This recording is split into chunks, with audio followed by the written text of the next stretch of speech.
다큐멘터리 역사를 찾아서 제437편 이세계의 비명을 둘러싼 논쟁. 서기 1410년 봄, 조선은 지금의 두만강 유역에 해당하는 동북면 변경 지역을 침공한 여진족 때문에 골머리를 앓습니다. 여진의 족속 중에서 올적합의 군사들이 오도리, 올량합의 군사와 결탁해서 기습 공격을 하는 바람에 경원부 병마사 한흥보가 사망하는 등 희생자가 발생합니다. 결국 조선에서도 군사를 움직여서 북벌에 나섰는데요. 기습 공격을 했다가 도주해서 산골짜기에 흩어져 숨어버리는 저들의 게릴라식 수법 때문에 큰 성과를 거두지는 못합니다. 지금 경원부의 사정이 어떠한가? 병마사 한흥보가 전사한 뒤에 곽승우마저 패전을 했다 하지 않았는가? 혹 경원부가 여진 오랑캐들에게 함락당한 것은 아닌가? 전하, 우리 경원부의 성이 함락되는 일은 없을 것이옵니다. 무슨 근거로 그런 말을 하는 것인가? 우리 쪽 군사들도 상당수가 그 오랑캐 무리에게 희생되지 않았는가? 저들은 성을 공격할 만한 무기를 갖추지 못하였사옵니다. 그렇사옵니다. 지난번 전선에서 날아온 보고에 의하면 여진 오랑캐들은 기껏 나무 화살에 불을 붙여서 성 안으로 쏘는 것이 고작이었사온데 성 안 사람들이 떨어진 화살을 줍자마자 바로 불이 꺼져버렸다 하옵니다. 그들의 무기라는 것이 이 정도인데 어떻게 성을 함락시키겠사옵니까? 그 오랑캐들이 겨우 궁시 하나에만 의존할 뿐 다른 무기나 기술이 없다 하니 경들의 말대로 성이 함락될 염려는 없을 것으로 보는데 어찌해 변변치 않은 그 오랑캐 무리를 일망타진하지 못하는 것인가? 전하, 그 도적무리들이 불시에 몰려와서 성을 포위하였다가 밤이 되면 감쪽같이 사라지고 이튿날 또 나타나서 성을 포위하였다가 우리가 공격을 하면 도주하여 산골짜기에 복병하기를 반복하고 있다 하옵니다. 그리하여 우리 군사들은 오랑캐의 함정이 두려워서 군마가 감히 성 밖에 나가지 못한다 하옵니다. 군사를 추가로 더 보내시어 구원하게 하시옵소서. 알겠느니라. 첨총제 노원식을 경원 조전 병마사로 임명하노라. 즉시 출발해 구원하도록 하라.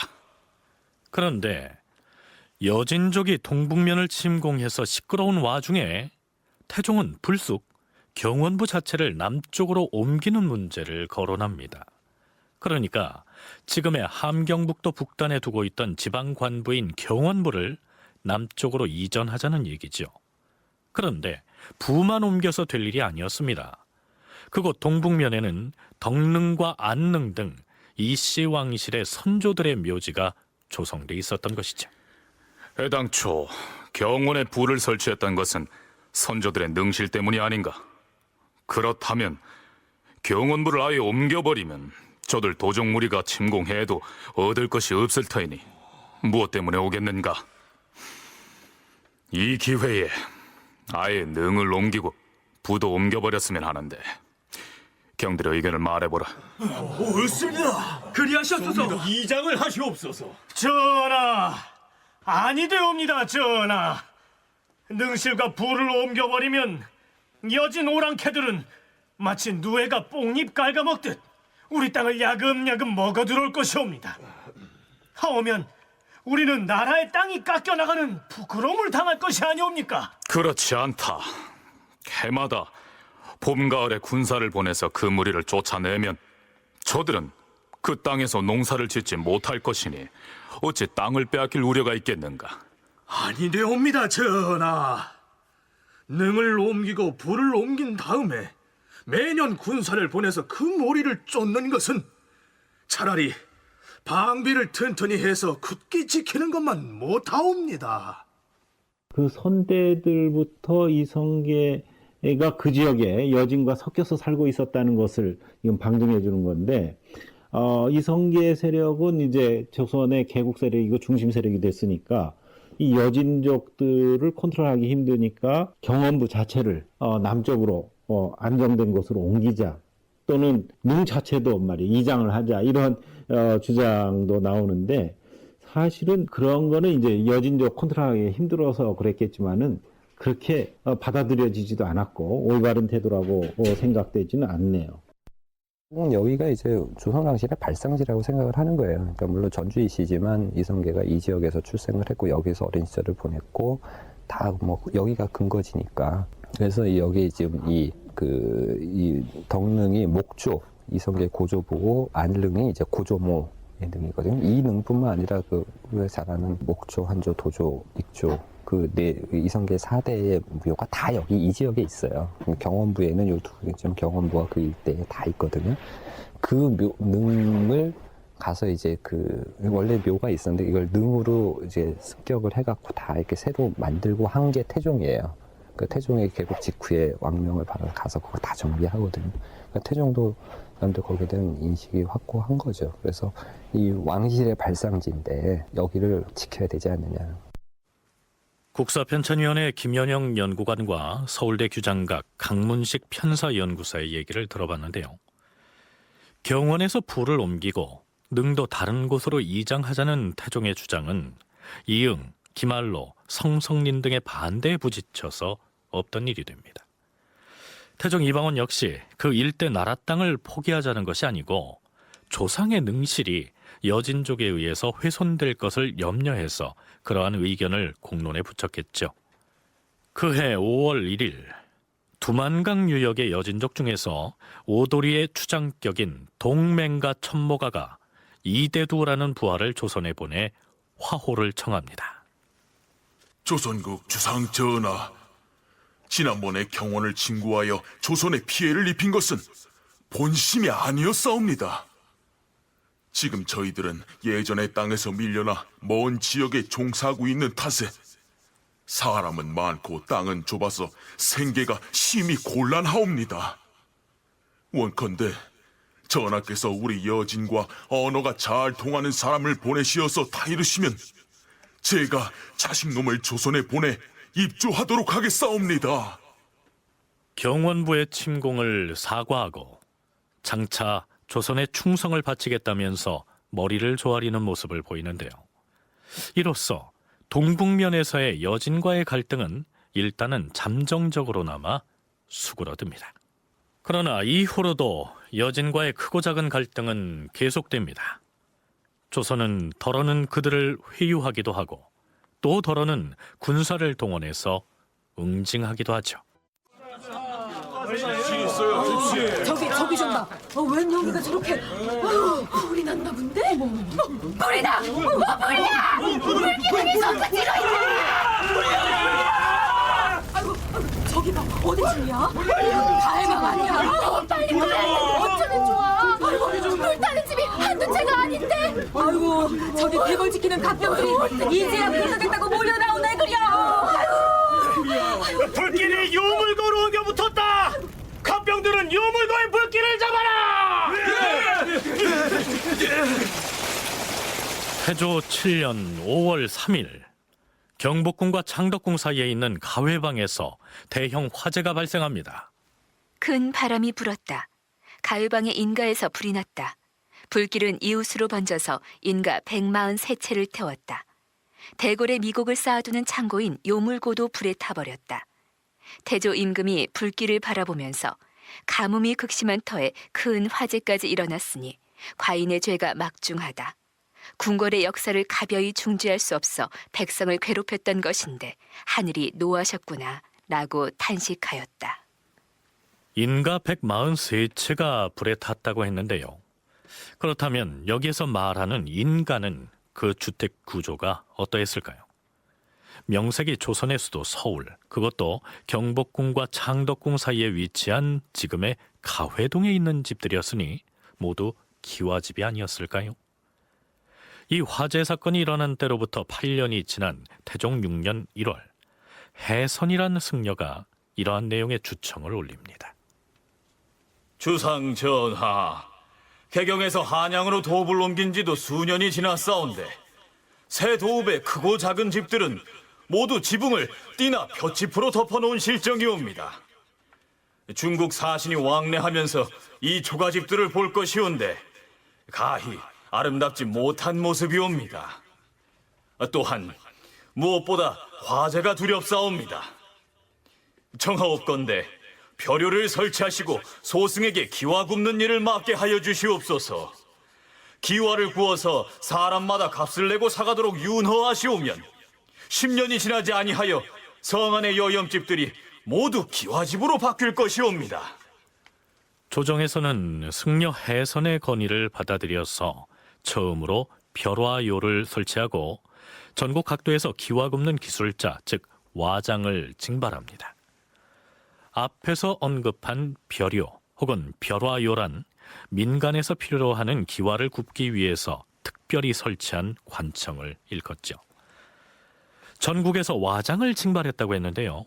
벼화요에서 기와 굽는 작업을 한 사람들은 와장들과 승려들이었습니다.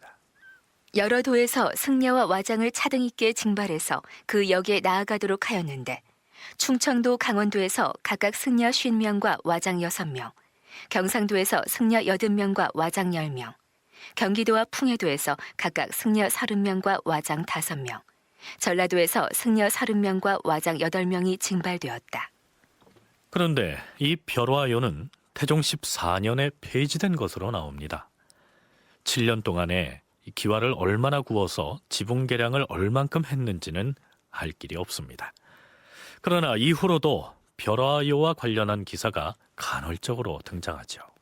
성종 7년 8월 임금이 승정원에 전교하기를 벼화요를 설치하였으나 기와를 팔고 사는 사람들이 모두 권력층이어서 가난한 사람들에게는 도움이 될 것이 없으니 폐지하는 것이 어떠하겠는가 하고 묻자 도승지와 우부승지 등이 아뢰기를 세종조에 누차 화재가 일어났으므로 이 법을 제정하여 집집마다 모두 기와를 올리게 하였다가 세조 때에 다시 폐지하였고 이것을 이제 다시 설치한 것이니 벼화요를 폐지하기보다는 법을 지키지 않는 자를 파면하면 될 것입니다.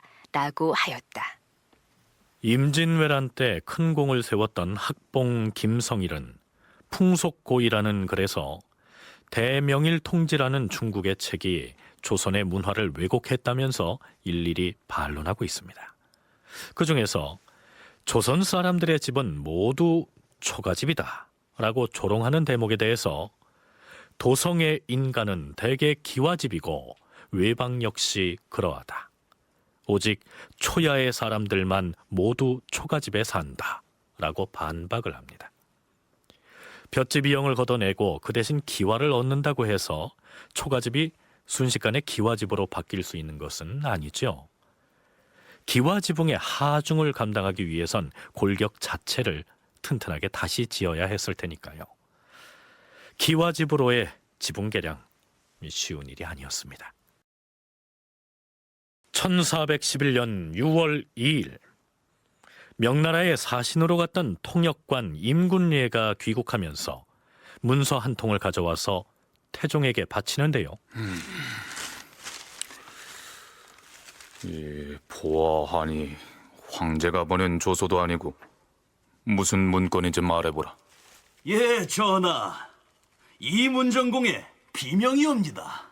이문정공이면 15년 전에 세상을 떠난 목은 이색을 말하는 것이더냐. 그러옵니다, 주상 전하. 이색의 묘비명을 어찌해 명나라에서 가지고 왔다는 것이냐? 이 비문을 대체 누가 쓴 것이냐? 명나라 국자 조교 진연이 쓴 것을 소인이 받아가지고 온 것이옵니다. 해괴한 일이로다.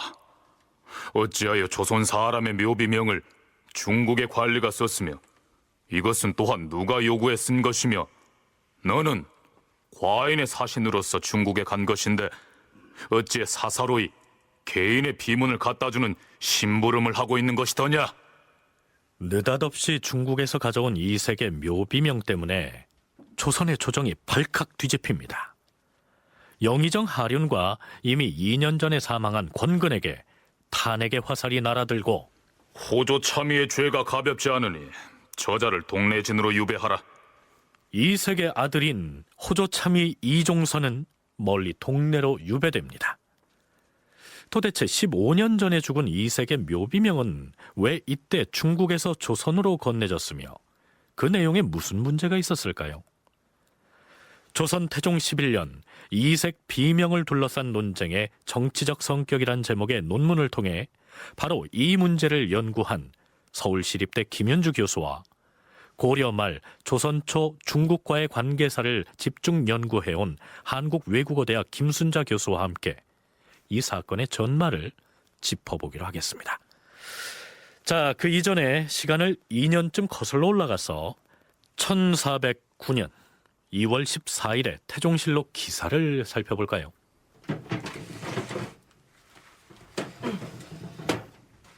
주상전하, 부르셨사옵니까? 그래, 내 불렀느니라. 이 새벽에 어인일로. 다름이 아니라 길창군의 병세가 위중하다는 말을 세자 너는 듣지 못했느냐? 소자도 전해 듣긴 하였사온데. 새벽이긴 하다만 네가 아비를 대신해 문병을 좀 다녀오겠느냐? 예, 그리하겠사옵니다, 전하. 전하, 주상 전하, 무슨 일로 새벽부터 소란인가? 전하. 조금 전 길창군이 숨을 거두었다 하옵니다. 뭐라?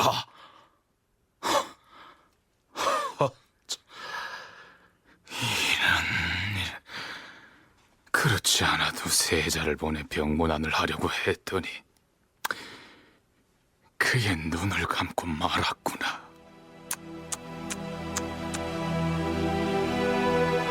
길창군 권근이 졸하였다. 이날 새벽에 임금이 권근의 병이 위독하다는 말을 듣고 세자에게 문병하도록 명하여 세자가 막 떠나려고 하였는데 권근이 이미 죽었다는 말을 듣고 중지하였다. 권근의 자는 가원인데 뒤에 사숙으로 고쳤다. 호는 양촌이고 안동부 사람이다.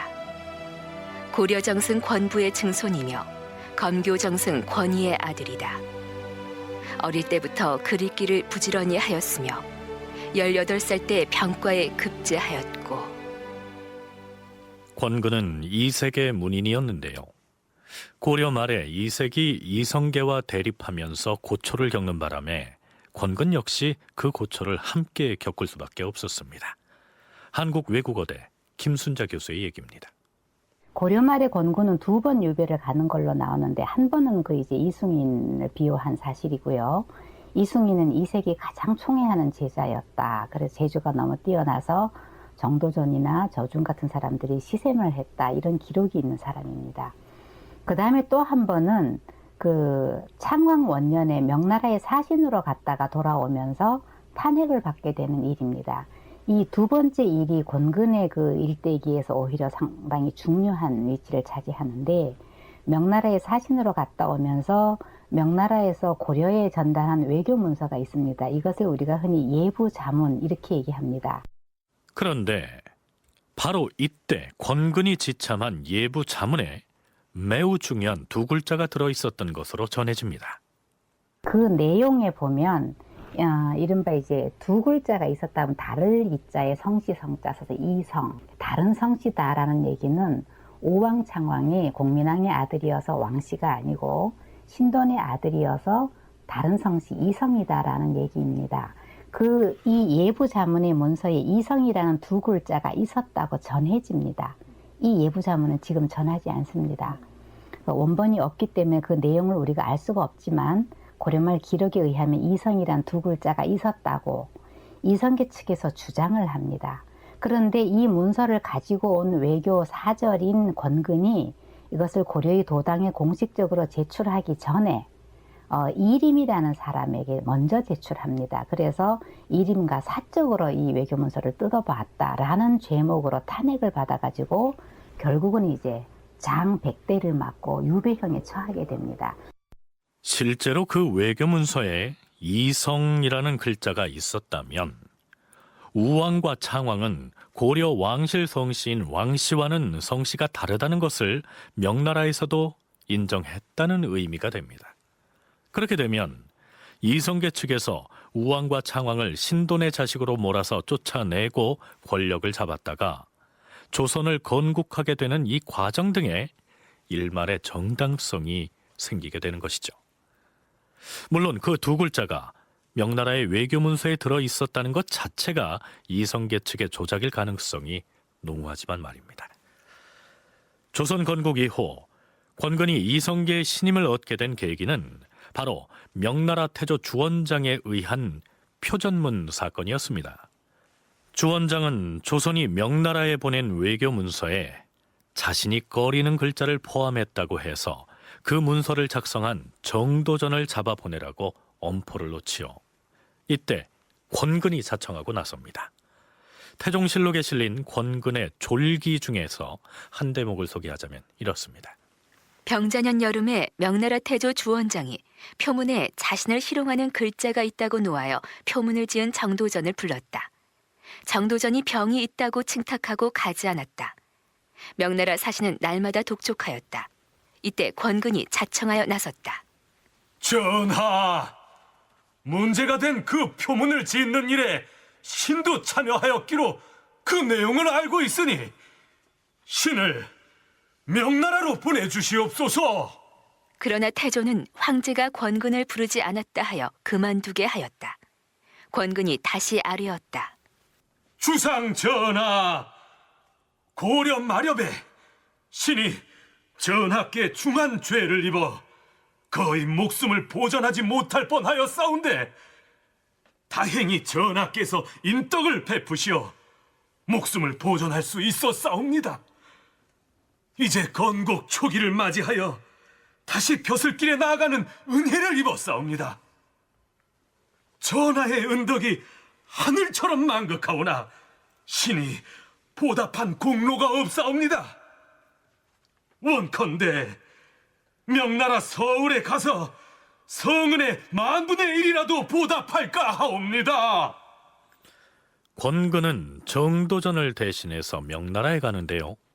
이때 권근이 명나라에 가서 바로 그 표전 문제를 원만하게 해결하고 돌아옴으로써 태조 이성계의 신임을 받게 되죠.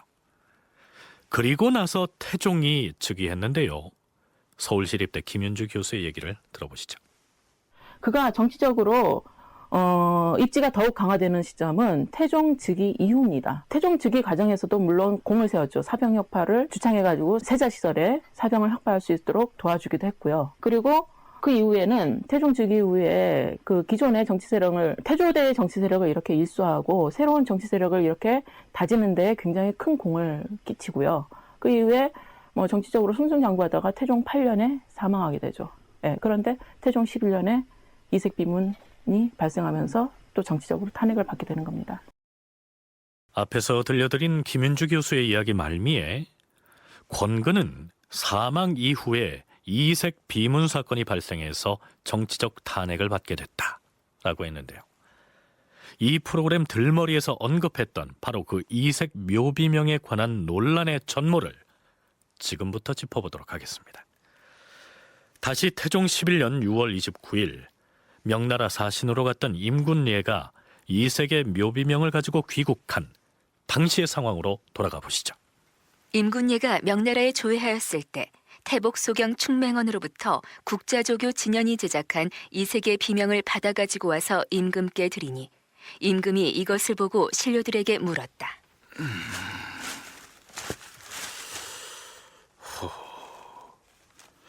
이 묘비명을 진연이라는 명나라 사람이 썼다는 것인데 그 사람이 어떻게 이색이 살아온 내력을 알아서 비문을 제작할 수 있었단 말인가?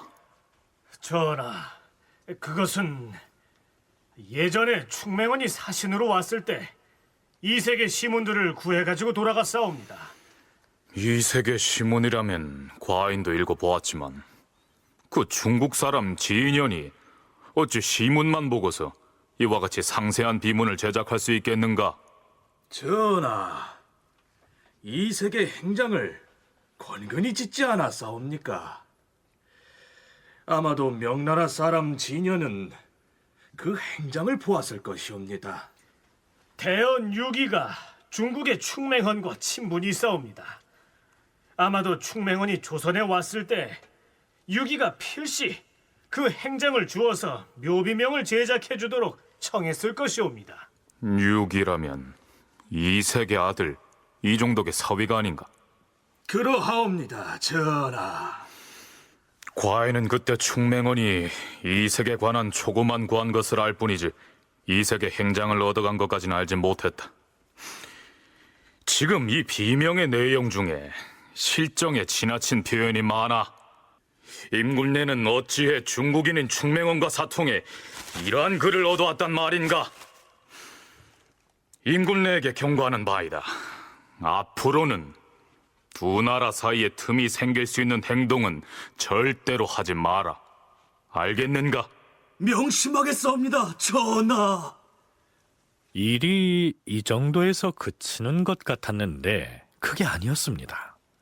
이후의 상황을 알아보기 전에 우선은 행장이라는 것이 무엇인지 김순자 교수의 설명을 들어보시죠. 행장은 1차적으로 이 사람은 언제 태어나서 뭐 아버지는 누구고 어머니는 누구고 어릴 때는 어떠했으며 언제 출사해가지고 이러이러한 경력을 했다. 이 사람의 중요한 사상은 무엇이다. 이런 기초 자료, 초고 원고를 가문에서 정리를 해서 그 글을 쓸 사람에게 전달을 하는 것입니다. 그러면은 그 전달받은 사람이 그걸 가지고 어떤 그 형식, 문장 형식에 맞추어서 그 사람의 일대기를 쭉 정리하는데 이것을 행장이라고 합니다. 행장을 쓰는 사람은 보통 이제 각별한 관계에 있는 사람입니다. 죽은 고인과 직접적인 관계가 있을 수도 있고 후손과 관계가 있을 수도 있고 특별한 경우에는 그 나라에서 가장 문장력이 뛰어난 사람에게 국왕이 명령하는 수도 있습니다. 권근은 2세기 그 문인들 중에서 그 당시에 가장 유명했던 사람이기도 하고 그러니까 이때로부터 15년 전에 이색이 실륵사에서 운명을 하자 장례를 치르고 난 다음에 이색의 셋째 아들인 이종선이 권근을 찾아갔겠죠. 대감, 선친 일로 긴히 청에 올릴 것이 있어 찾아왔사옵니다. 상중이라 분주할 터인데 무슨 일로? 아니, 그 헌데 무슨 서책들을 그렇게 한 보따리 챙겨가지고 왔는가? 대감, 제 선친의 행장을 좀 집필해 주십사 해서 왔습니다. 아니, 나 말고도 선친에겐 기라성 같은 문인들이 많을 터인데. 아닙니다. 이 일은 대감이 꼭 맡아주셔야 합니다. 여기 선친에 관해서 저희 집안에서 정리한 초고와 서책들을 가지고 왔습니다. 행장을 쓰시는데 더 필요한 자료가 있으시면 언제든 청하십시오. 알겠네. 권근은 이색의 문인, 즉 요즘식으로 말하자면 이색의 제자뻘쯤 되는 사람이었기 때문에 이색의 행장을 집필하게 됐겠죠. 권근은 2세기의 문인이라고 합니다. 그 2세기 요즘처럼 학교에서 스승과 제자로 만나서 직접 가르친 그런 제자는 아닌 것 같고요. 2세기 공민왕 때 성균관 대사성으로 있었습니다. 요즘으로 하면 국립서울대학교 총장입니다. 그때 권근이나 정도전이나 이런 사람들이 전부 그 성균관의 학관, 요즘으로 하면 국립서울대학교 교수직으로 근무를 하면서 선배이면서 상관인 이색을 보면서 배웠겠지요. 그래서 이제 흔히 문인 이렇게 얘기를 합니다. 권근이 지은 이색의 행장은 그의 개인 문집뿐만이 아니고 조선시대의 시문집인 동문선에도 그 전문이 올라 있습니다. 이제 행장을 작성했으면 비석에 새길 비문을 지어야겠죠. 이색의 아들 이종선은 이번에는 권근이 지은 부친의 행장을 가지고서 하륜을 찾아가서 비문을 지어줄 것을 부탁합니다. 아무래도 고인의 행적을 상세히 기술한 행장에 비해서 비문은 그 행장을 저본으로 하되 짧게 축약해서 지었겠죠. 역시 하륜이 지은 이색의 비문도 동문선에 실려 있는데요. 하륜은 자신이 비문을 짓게 된 그 과정을 그 비문 안에다 간략하게 소개하고 있습니다. 공이 졸하였으나 나는 직무 때문에 공의 영전에서 울지 못하였으므로 여태까지 슬픔이 잊히지 아니하더니 이제 공의 막내 아들 종선이 양촌 권근이 지은 행장을 가지고 와 묘비명을 청하는 것이었다. 내가 실로 공의 덕과 아름다움을 좋게 형용하지 못할 것이 두려웠으나 감히 사양할 수 없었다. 이렇게 해서 이색의 행장은 권근이 지었고 그리고 묘비명은 권근이 지은 행장을 자료로 삼아서 하륜이 지었던 것이죠. 여기에서 한 가지 짚고 넘어가야 할 점은 이색이 사망했을 당시에는 태조 이성계가 왕위에 있었는데 그로부터 15년여가 지나도록 권근이 지은 이색 행장이나 하륜이 지은 이색 묘비명의 내용에 대해서 무슨 문제를 삼고 나선 사람이 아무도 없었다는 점입니다. 이색이 죽은 것은 태조 5년에 죽었으니까 이 사건이 발생하기 벌써 한 5년 정도 전에 죽었고 행장은 아마 죽고 얼마 안 되어서 작성되었을 것이니까 이미 그 행장은 조선에 이미 있었던 것입니다. 근데 전혀 문제가 되지 않았습니다. 그러다가 태종 9년에 명나라에서 사신으로 다녀갔다 온 그 통역관인 임군내란 사람이 내가 요번에 갔다 오면서 예전에 우리나라의 사신으로 왔던 충맹헌이라는 사람이 이색의 묘명을 하나를 주었습니다 하고 전달을 합니다. 그런데 그 내용을 보니까 이성계나 조선 왕조 측에서 좀 꺼릴 만한 내용들이 있어서 이것이 정치 이슈화되는 것입니다. 그렇다면 명나라에서 가져온 이색의 묘비명이 어떻게 정치 이슈화하는지 살펴보시죠. 우선 좌정승 성성린이 태종에게 이렇게 진언합니다. 전하, 이색의 자손이 중국과 사통하여 비명을 지어달라고 청했으니 마땅히 죄를 내리시옵소서. 이색의 셋째 아들 이종선이 중국의 관리와 사사로이 통해서 자기 아버지의 비명 같은 사적인 일을 청탁했으니 벌을 내리라는 주장입니다. 그런데 태종은 뭐 그 정도 가지고 벌을 내릴 필요까지야 있겠느냐 이렇게 여기고 그 청을 무시하죠. 그런데 이번엔 대간이 상소를 합니다. 전하, 신등이 듣자오니 명나라의 태복서경 충맹원이 우리나라의 문정공 이색의 행장을 얻어가지고 그 비명을 국자조교 진연에게 지어달라고 청하였사옵니다. 그리하여 진연은 자신이 지은 비명을 인군내에게 주어 보낸 것이옵니다.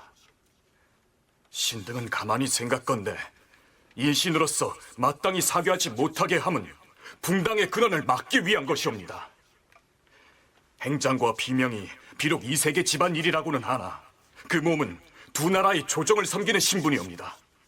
그런데 전하의 명령도 없이 행장을 꾸며서 명나라 조정의 관리를 몰래 통하여 비명을 지어달라 청했사오니 그 까닭을 캐묻지 않을 수 없었사옵니다.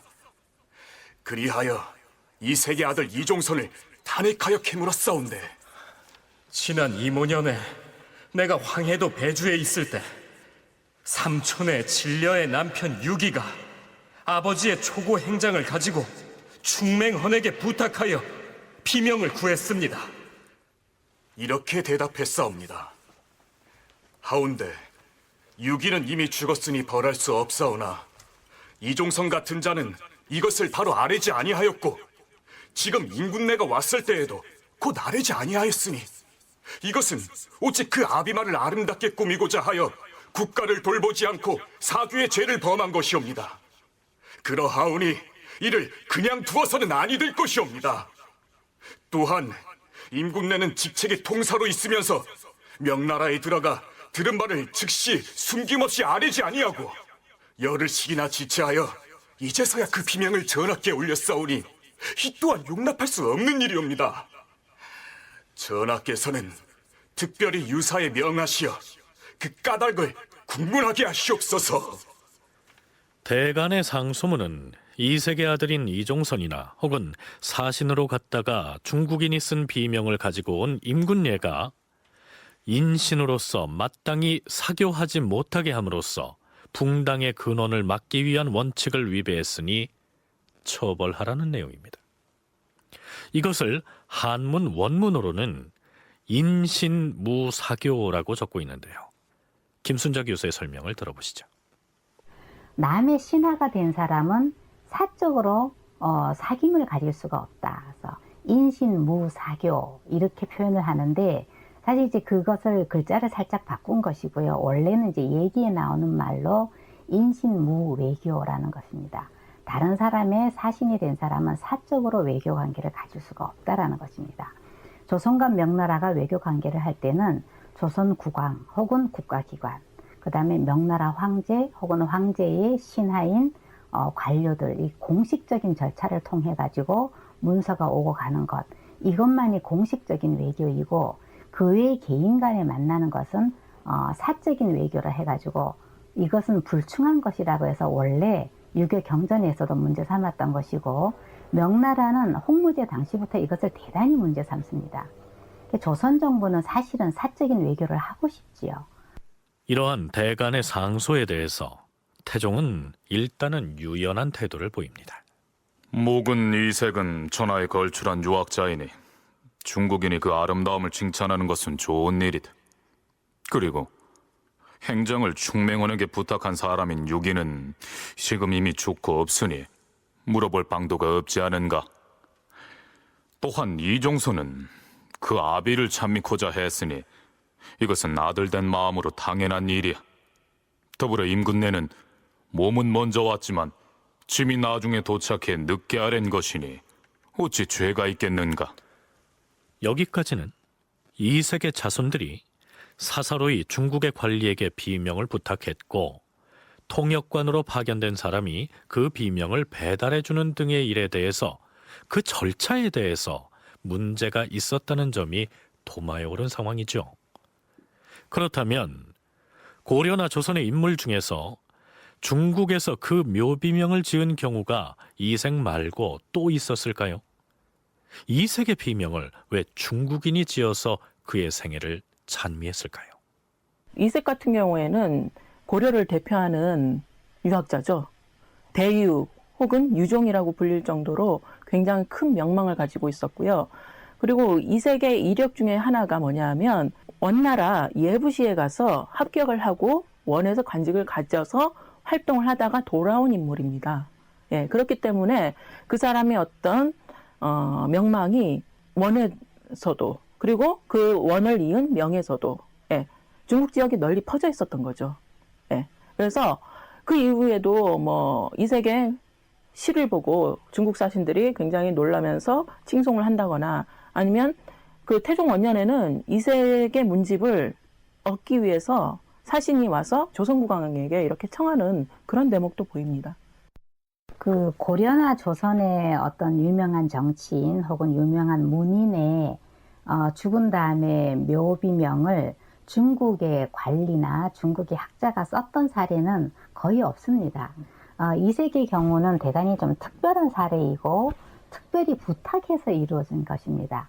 그런데 이색이 어떤 사람인가는 중국 사람들은 조금은 알고 있습니다. 이색은 고려 말에 원나라가 있던 시기에 원나라 그 과거에 급제를 해서 나중에 이색이 사신이 되어서 명나라에 들어갔을 때 주원장이 직접 이색에게 너 옛날에 그 여기에서 과거도 하고 중국말도 할 줄 안다면서 직접 말을 시켜봤던 그 일화가 전하고 있습니다.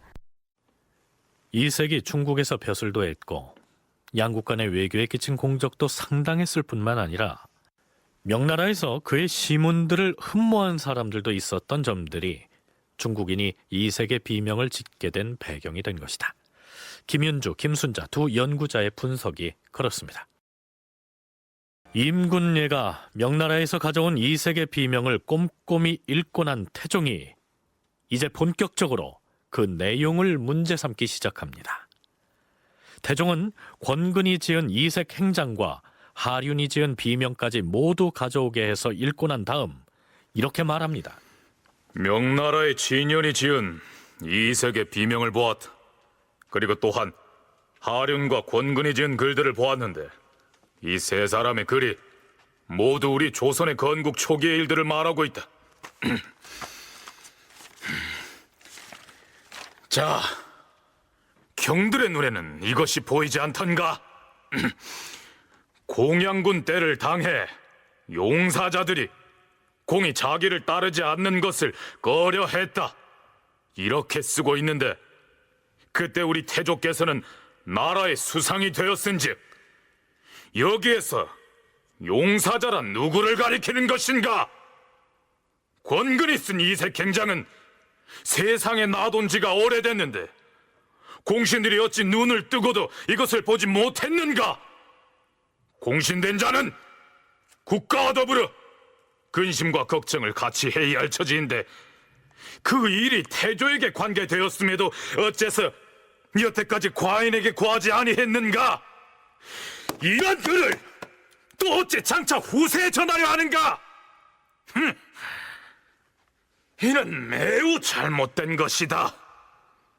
내용이 이러함에도 경들이 과인에게 구하지 아니한 까닭을 말해보라. 전하, 신들은 일찍이 이색의 행장과 비문을 읽어보지 못하였사옵니다. 만약 보았다면 어찌 감히 고하지 않았겠사옵니까? 자, 경들도 이 세 가지 글들을 모두 다 읽어본 연후에 의견을 말하도록 하라. 태종은 대신들에게 이처럼 심하게 역정을 내는데요. 태종실록에는 이 대목을 대신들이 모두 두려워하였다. 그들은 진연이 지은 비명과 권근이 지은 행장, 할인이 지은 비명을 모두 읽고 나서 이렇게 말하였다. 여기 적힌 내용은 모두 허사이옵니다. 모두가 허사이옵니다, 전하. 그 행장을 태워 없애서 후세에 전하지 못하게 해야 할 것이옵니다. 또한 그 행장을 지은 자에게 죄를 물어야 할 것이옵니다. 이색의 행장을 지은 사람이 허위를 기술해 놨으니 그에게 죄를 물어야 한다는 얘기입니다. 그런데 이색 행장을 지은 권근은 이미 이태 전에 세상을 떠나고 없었습니다. 일단 태종이 문제 제기를 하고 나서자 이제 본격적으로 상소가 올라오는데요. 첫 번째로 문제가 됐던 내용은 이렇습니다. 전하, 권근과 하류는 모두 이색의 문인이옵니다. 이들이 지은 행정과 비문에 이르기를 공양군이 즉위할 때 용사자가 공이 자기를 따르지 않음을 꺼려하여 장단현으로 내쫓았다, 이렇게 돼 있사옵니다. 공양군 때 우리 태조께서 좌시주의시였사오니 여기서 용사자란 바로 태조를 가리키는 말이옵니다. 하륜과 권근을 대불경죄로 다스리시옵소서. 여기에서 문제 삼고 있는 때는 이성계가 실권을 잡고 있던 고려 공양왕 때입니다. 권근은 이색을 유배시킨 사람들을 일컬어 용사자라고 표현했습니다. 사료상 당시 이색을 공격했던 사람들의 면모는 확인이 됩니다. 직접적으로 전면에 나선 사람들은 오사충, 조박 등을 위시한 관관들인데요. 사료에서 그 배후에 있었던 사람을 이성계라고 확실하게 거론한 대목은 없습니다. 그러나 당시 정치적 대립관계를 봤을 때 이색을 공격한 관관들은 당시 최고직에 있었던 수문화시정이죠. 수문화시 중 이성계를 지지하면서 따르고 있었단 말입니다. 당시 사람들도 이것을 모르고 있지는 않았을 거예요. 그런데 권근이 이색 행장에서 당시의 상황을 서술하면서 이색을 유배시킨 사람에 대한 지칭으로 용사자라는 표현을 썼던 것입니다. 이 시기에 이색은 개경을 떠나 장단으로 가는데요. 권근은 이색 행장에서 이 부분을 공양왕이 즉위할 때 용사자가 이색이 자신을 지지하지 않을 것을 꺼려해서 장단으로 내쫓았다, 이렇게 기록하고 있는 것입니다. 여기에서 쓸 용자에 일사자를 쓰는 용사자는 일을 꾸민 사람 정도로 해석할 수 있겠지요. 그러니까 권근은 행장에서 이때 이색은 일을 꾸민 자들의 탄핵을 받아 장단으로 쫓겨났다, 이렇게 적어놨을 뿐인데 태종은 그 용사자가 당시에 실권을 쥐고 있었던 자기의 부친 이성계를 지칭한 것이 아니냐, 이렇게 문제 제기를 했고 대간들 역시 그렇다고 하면서 행장을 쓴 권근과 비명을 쓴 하륜을 처벌해야 한다고 주장하고 나선 것이죠. 그렇다면 실제 상황은 어떠했을까요? 이색이 장단으로 나아가게 되는 것은 사실은 그 제자였던 이수민과 권근이 유배형을 당하니까 이색이 사표를 내고 장단으로 퇴거하는 것입니다. 그래서 쫓겨났다는 표현은 사실관계는 엄밀하지 않고, 이색이 쫓겨나게 된 것은 이제 청주 감옥으로 쫓겨나게 되는 사례인데 그 이후 문제입니다.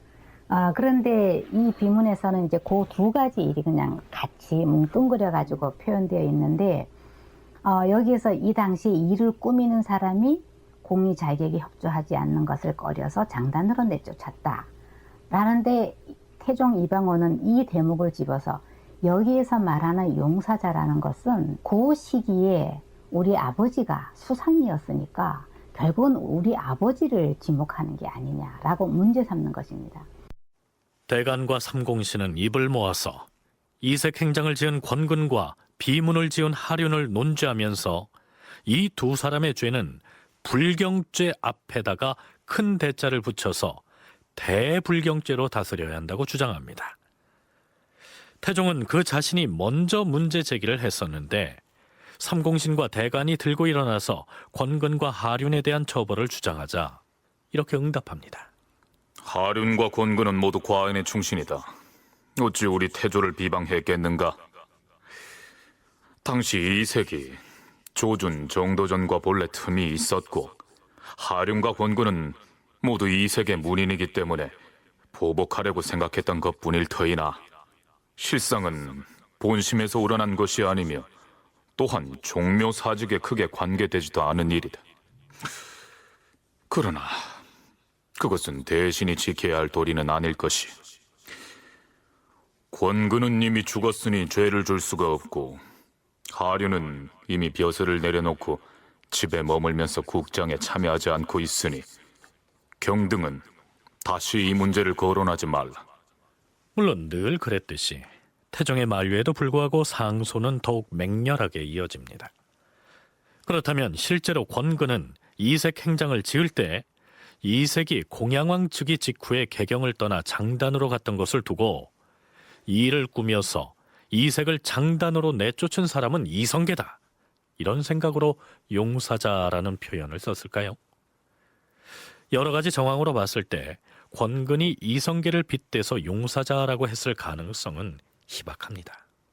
당시 권근이 이 행장을 썼을 때는 태조 이성계가 집권하고 있던 시기입니다. 근데 권근은 태조 이성계의 창업기반 확립 과정에 적극적으로 부응하면서 나름의 정치적 기반을 마련해 보려고 굉장히 절지부심하는 그런 시기였거든요. 그런데 당시 군주인 이성계를 빗대가지고 용사자라는 표현을 쓸 리는 없다는 겁니다. 고려 말의 정치 변동 과정에서 집중적으로 이색에게 정치적인 공세를 퍼붓던 강간들을 지칭하는 것이라고 할 수가 있겠습니다. 이색이 죽고 나서 권근이 이색의 행장을 쓰던 때는 태조 이성계가 왕위에 있던 시기였는데요. 막강한 권력을 쥔 이성계가 왕위에 있는 상황에서 권근이 이성계를 빗대서 고려 말 공양왕 때 당신이 흉계를 꾸며서 이색을 장단으로 내쫓았다. 이 일을 꾸민 용사자는 지금의 임금인 당신이다. 이렇게 쓴다는 것은 상상하기가 어렵다는 얘기입니다. 더군다나 당시에 권근은 다시 벼슬길에 나서게 해준 태조 이성계에게 충성을 다하고 있던 시기였으니까요. 만일에 권근이 이성계를 용사자로 지목해서 이색 행장을 쓴 게 사실이라면 태종 이방원으로서는 용납할 수가 없는 일이었겠죠. 이 행장이 기록된 것은 조선 건국한 이후이고 이성계가 왕위에 있을 때입니다.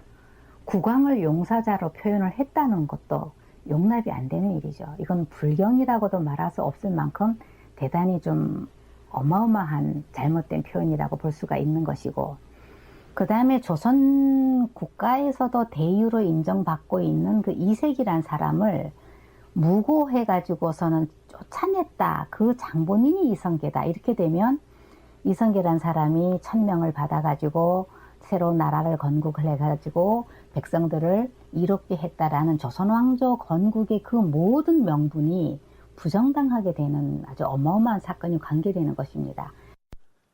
그럼에도 불구하고 간관들은 권근이 행장에서 이성계를 빗대서 용사자라고 했을 것이라면서 처벌해야 한다고 들고 일어나고 있었으니 무덤 속에 잠들어 있던 권근으로서는 원통한 노릇이었겠지요. 태종이 중국에서 가져온 이색의 비문과 권근의 행장, 그리고 하륜의 비명에서 문제 삼고 있는 부분은 두 가지가 더 있습니다. 그중 하나가 바로 고려 말에 일어났던 윤희 이초 사건인데요. 우리 프로그램 392편에서 상세하게 다뤘기 때문에 여기에서는 그냥 간략하게 개요만 되짚어 보겠습니다. 윤희 이초 사건은 공양왕 2년 5월 새로운 왕의 즉위를 알리기 위해 사신으로 갔던 왕방 조반이라는 사람이 명예부 관리로부터 전해들은 이야기를 고려에 돌아와서 조정에 알리면서 시작되었는데요. 명 황제에게 고려 사람 윤희 이초라는 사람이 고려 전국에 관해 다음의 사실을 알렸다는 겁니다. 첫째, 공양왕이 종실이 아니라 이성계의 인친이다. 둘째, 이성계가 명을 공격하려 한다. 셋째, 이색 우연부 일파는 살해 혹은 유배될 것이다. 대략 이 세 가지인데요. 이로 인해 전국이 발칵 뒤집힙니다. 당시 이색 측에서 윤희와 이초라는 사람을 명나라에 보내서 이성계가 군대를 끌고 가서 곧 명나라를 칠 것이니 그러기 전에 명나라 황제께서 군사를 이끌고 고려에 와서 이성계 일파를 좀 무찔러달라, 이런 요청을 했다고 명나라 황제가 고려 사신에게 말해주었다. 고려사에 실려있는 기사의 내용이 이렇습니다. 그렇다면 명나라 황제가 정말로 이색이 보낸 윤희와 이초가 그런 말을 하더라고 얘기를 했을까요?